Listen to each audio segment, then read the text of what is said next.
Today we're talking about the Ruby update notes. This time the written form, so we're not going to focus as much on the skins and everything. We already did that in the live version. We're going to go into the balance more and into the fixes and everything.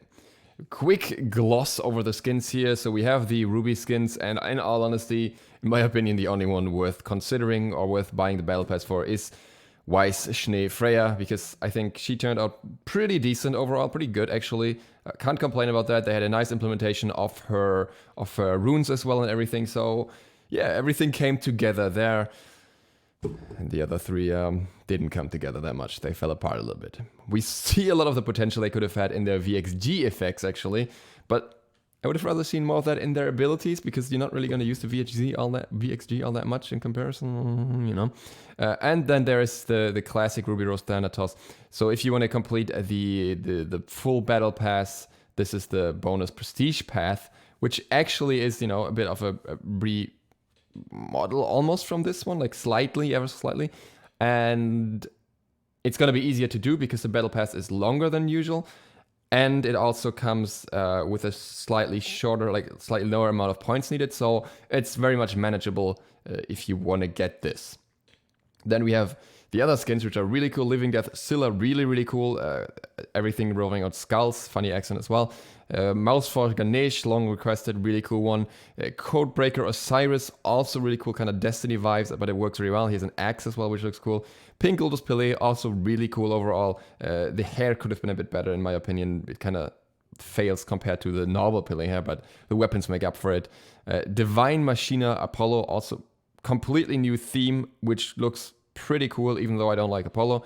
Frostbite Cerberus, one of the Christmas skins, very nicely done. And Sugar Slice Dudgy has a Christmas tree, so that's an S+ tier from me.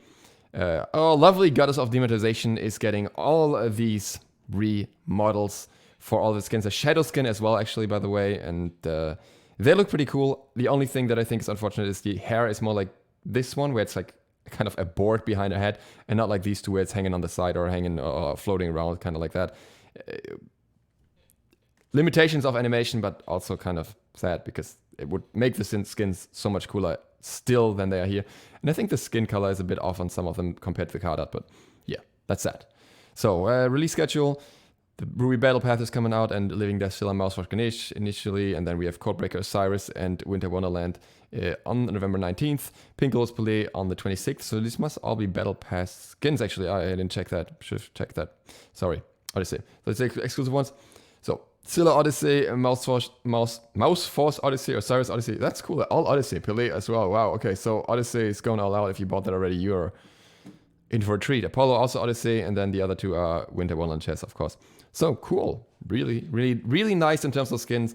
Really disappointing in terms of Ruby skins, in my opinion. But I've said it often enough now. And now, well, let's go. Okay, so Battle Pass is just here. The points that were decreased from 85,000 to 75,000 on the Premium Pass. And there are 2 additional weeks on this pass. So it's until Season 7. So it's very, very straightforward in how it will work. And 4 new Tier 3 skins, and I think it should have been more than Tier 3. I think it should have worked differently. To make it more expensive and make it good, but yeah. That's that, and the Battle Pass will cost 750 gems. Okay, wait, isn't it more? Is that more? No, I don't know. Well, whatever. And then you get various other Ruby things as well, by the way. You get the music theme, the music jump stamp, you get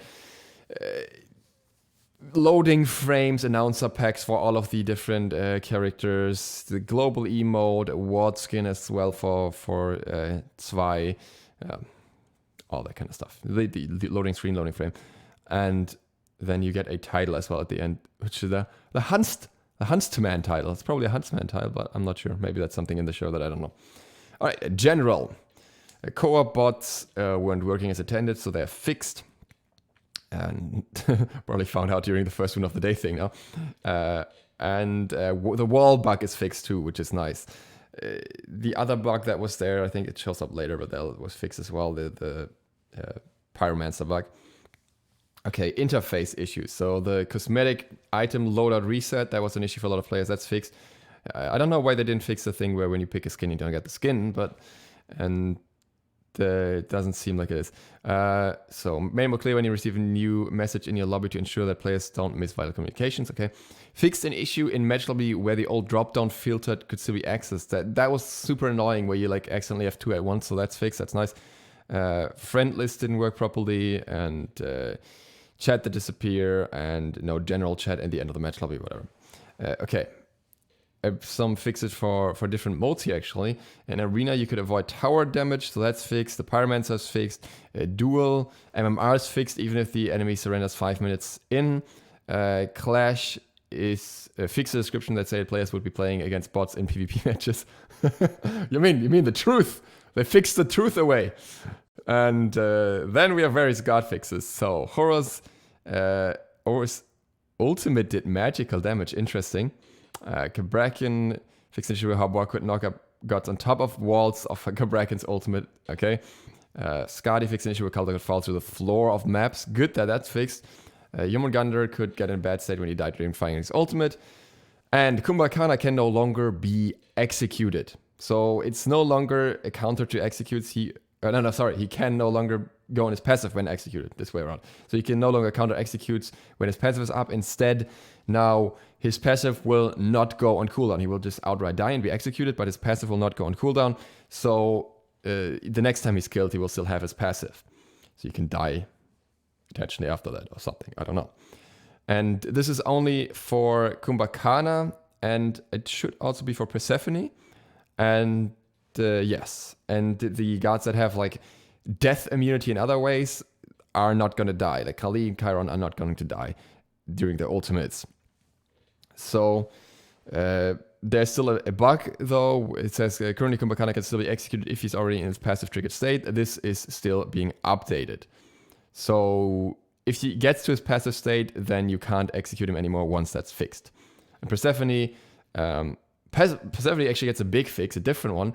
The cone is getting fixed. So at the moment you can juke the plants to the right and they will never hit you, and you juke them to the left and they will always hit you. And now the cone is getting adjusted and actually going to match the attack. I don't know how that went off in the first place, but good, it's fixed now. Kind of bad it's fixed now as well, because it's going to make it harder to juke and easier at the same time, depending on if you knew or if you didn't know.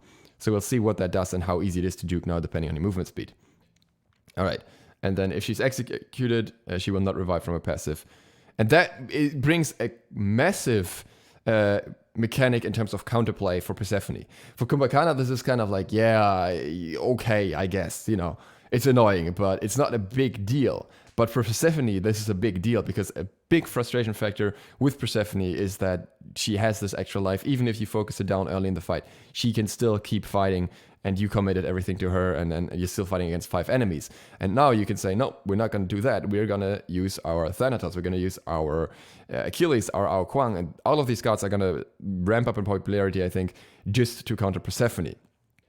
So, yeah, that's going to be interesting. And she's still going to display the execute FX when she cannot be executed in her passive. So that's going to be fixed as well.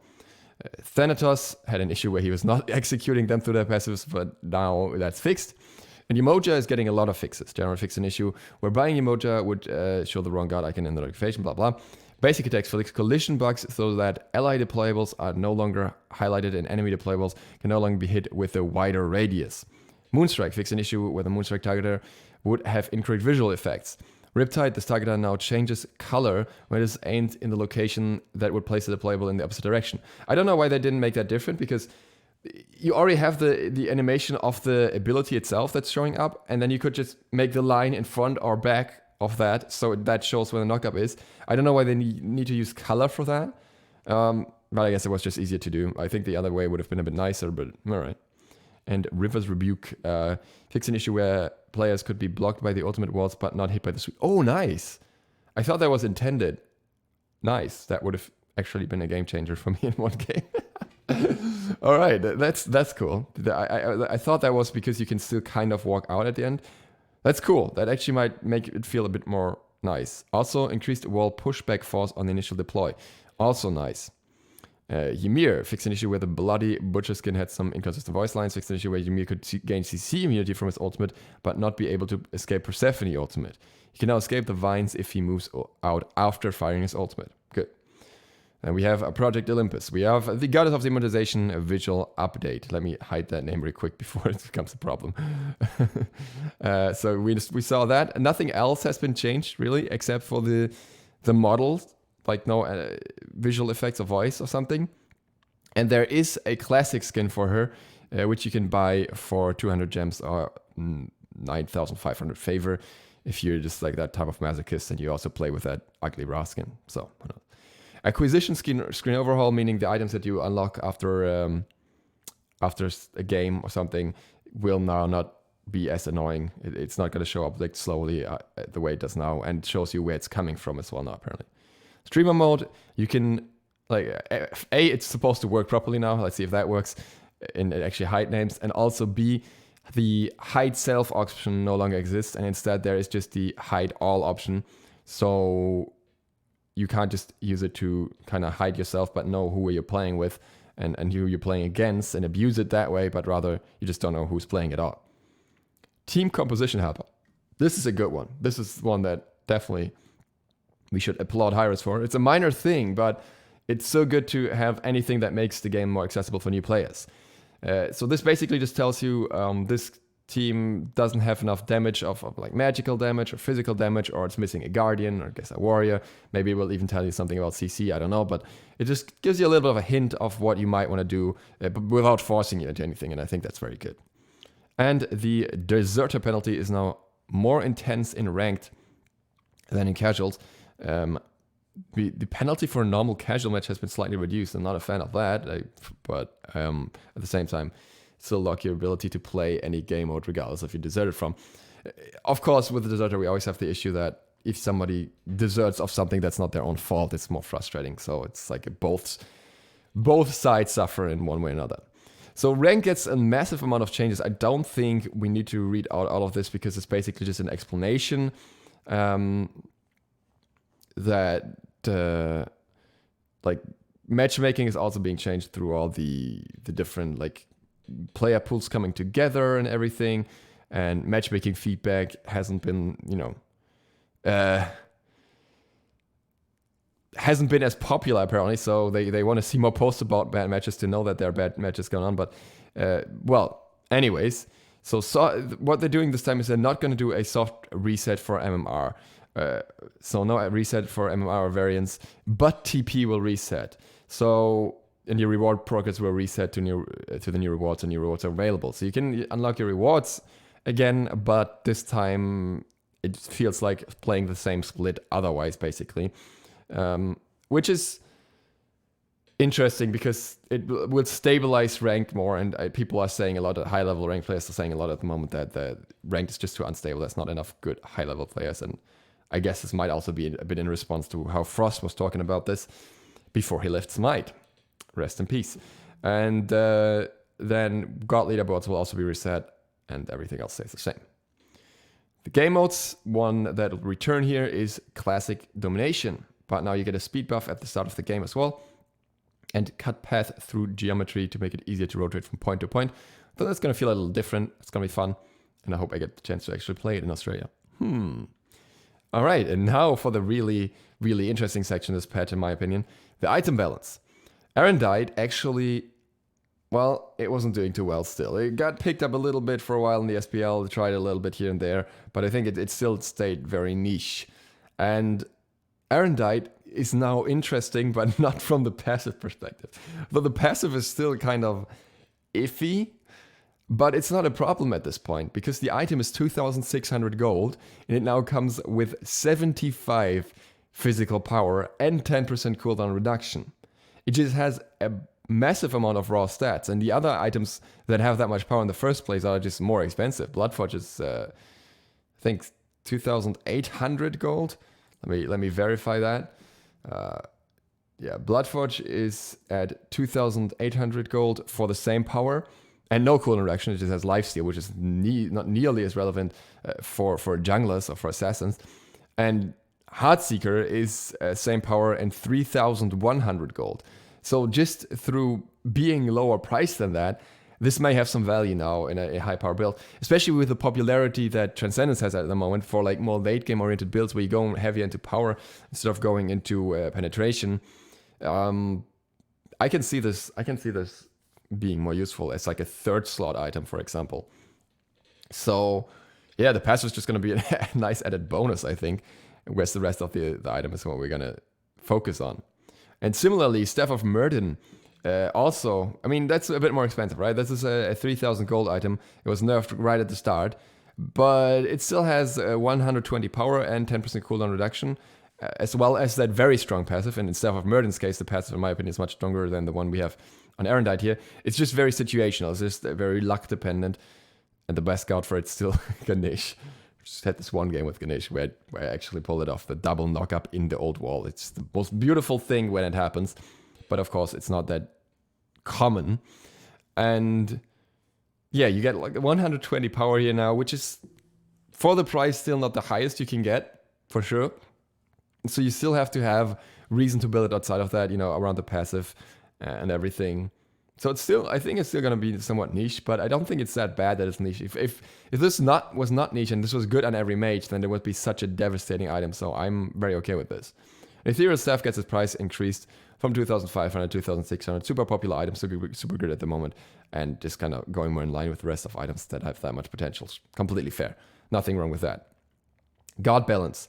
I've talked about this one in a lot of depth already, but we have the exact values now. This is Freya going back to her 2017 state, February. So Mystic Warrior is now again going to give you 15% lifesteal. Northern Lights is going to be irradiate again. Freya activates a buff that makes her basic attacks do bonus magical damage, 40 to 110 plus 25% of your magical power for 5 seconds with an 11-second cooldown. And Aurora Blade is now being reverted to Pulse again, making her basics ranged, dealing magic bonus damage and slowing the target on all nearby enemies. The effect of the slow are lost when Irradiate is active, but you get the combined damage basically. Bonus damage of 20 to 60 plus 15% of your magical power for 6 seconds. Cooldown 11 seconds. Banish. At a ground target location, Freya banishes an enemy in the air for a short time. The enemies can be hit or take action while in the air. Banish duration 1.5 seconds, cooldown 19 to 15 seconds, and it's still being looked at much like her ultimate for potential future changes.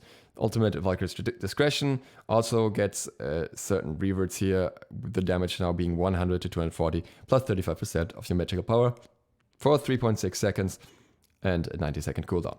So old Freya's back. And we will see how she does. And I think it's going to be more interesting than current Freya in many regards, especially with the new itemization that's going on.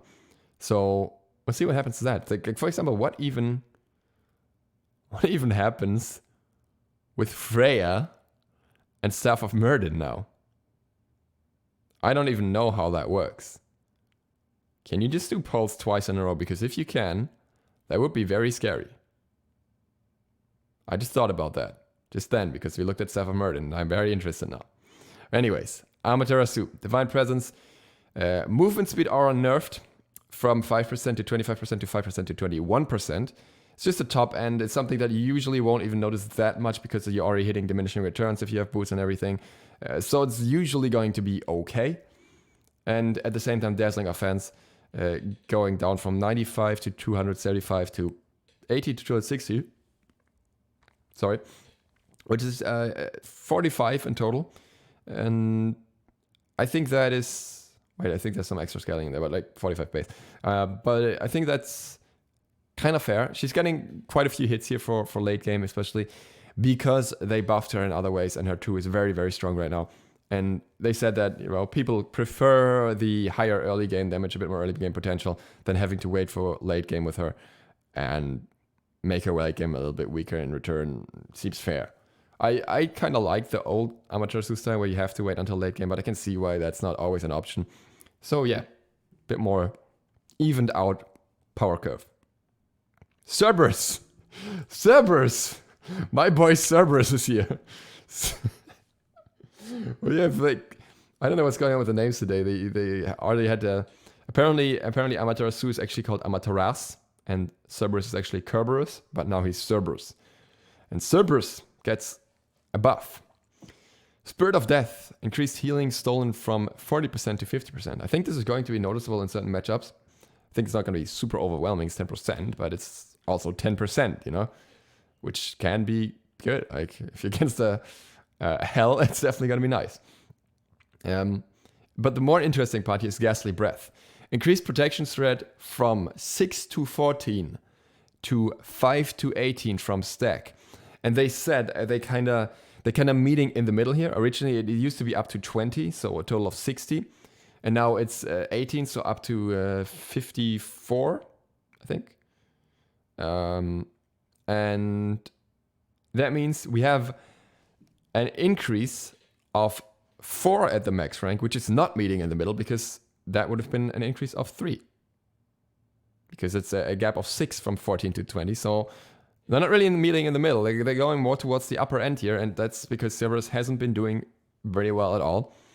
And, well, the decision was to give him a pretty hefty increase to protection shred that you will definitely notice. This is 12 extra shred at max rank, which means if you max this in support, it's going to be brutal early on because it's basically an extra pen item in terms of pen. So, yeah, fun times. You're getting ganked when a Cerberus is on you by someone with Arondight who doesn't need the pen, then there's like a bunch of power. Enjoy getting destroyed. So yeah, that's cool. I think this is scary a little bit. I think this is definitely going to bring Cerberus back to some extent, even if the meta's not fairing, maybe. So yeah. And then we have Discordia. Unruly Magic, increase the base damage from 70 to 250 to 75 to 275. 5 damage at the bottom, 25 at the top. That's going to be noticeable. Excuse my yawning, I had 5 hours sleep. But that's going to be different soon, because patrons are going to be an hour later when the time changes. Yes. Finally getting it at a reasonable time.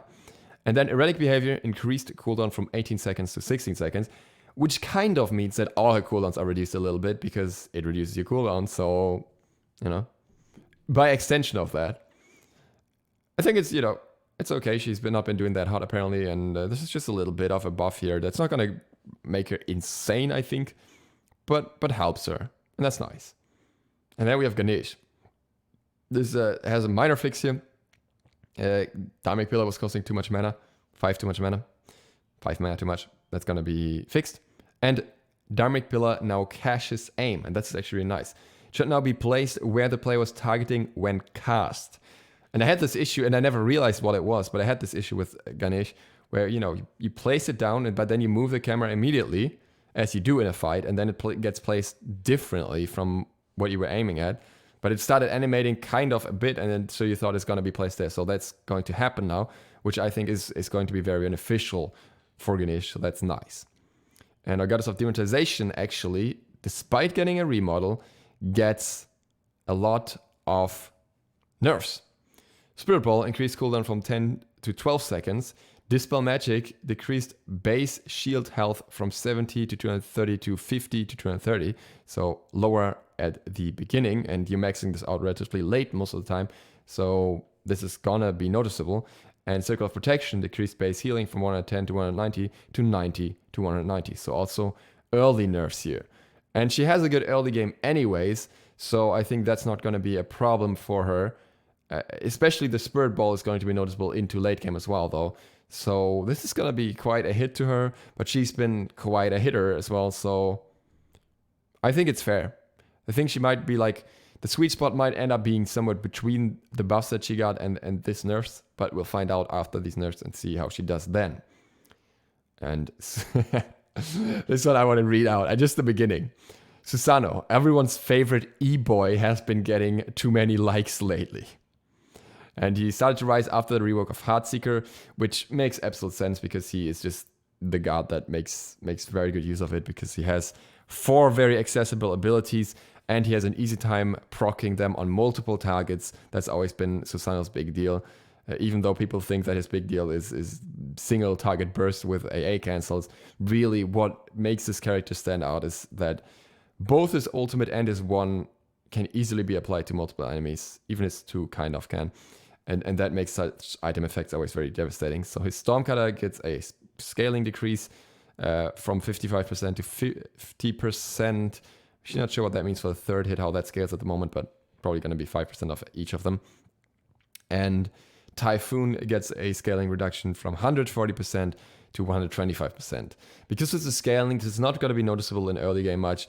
More of a late game thing where you also have like those high power builds already, you know. I think the fact that the combo of Transcendence and Heartseeker is popular at the moment kind of contributes to this path being taken for the nerf here, because you just have more power and more scaling to work with at the moment, so it makes sense. And then Sylvanus gets a really interesting buff. This ability can now be fired over walls. That's Verdant Growth, has 1. So you can lock enemies down, and the target has also changed, so it's a bit more visibly distinct from his basic attacks.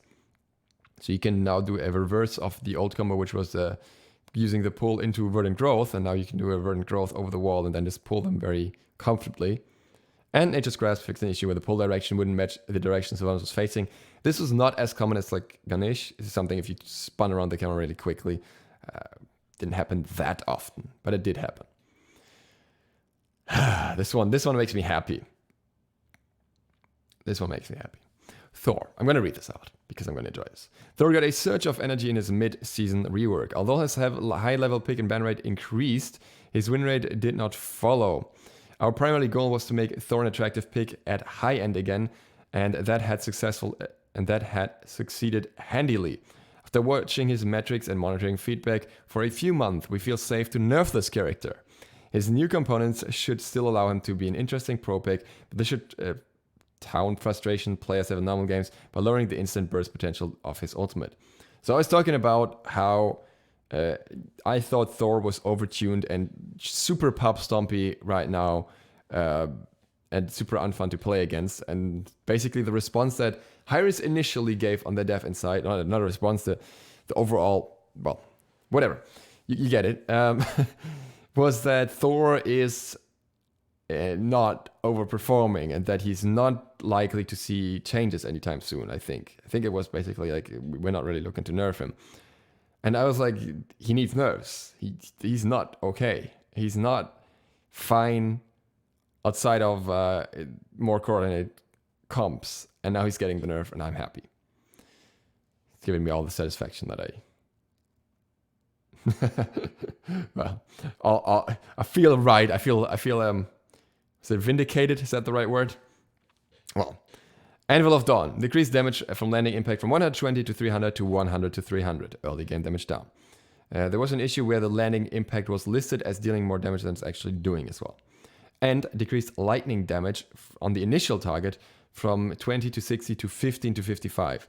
And I think while this is just 5 damage, as it's on every hit, I think it will still be noticeable to some extent if Thor does his whole combo and then clubbers a few basics into you. That's still like, I don't know, like 25, 30 damage or something that you're not going to see. And then there's also, you know, another 20 damage at the start that you're not going to see if you ult you. So that's going to be noticeable. I think that's going to be something that you will still feel against early game Thor, and I think that is a good change. It, of course, doesn't offset all the buffs he got. His 3 is still very, very potent. But I think it's still a good change the way it was done, and maybe we'll see a nerf to the 3 at some point in the future, but he might just be fine like this. We'll see. And Tyr, last but not least, gets a nerf to his power cleave because, you know, he got pretty massive buffs, to be honest. And now the healing is reduced from 30 to 130 to 20 to 120. Talent healing less per target here. Completely understandable and completely fine. So overall, I think this was a very good patch. I think there were some really good changes to lower end guards, to higher end guards, to items.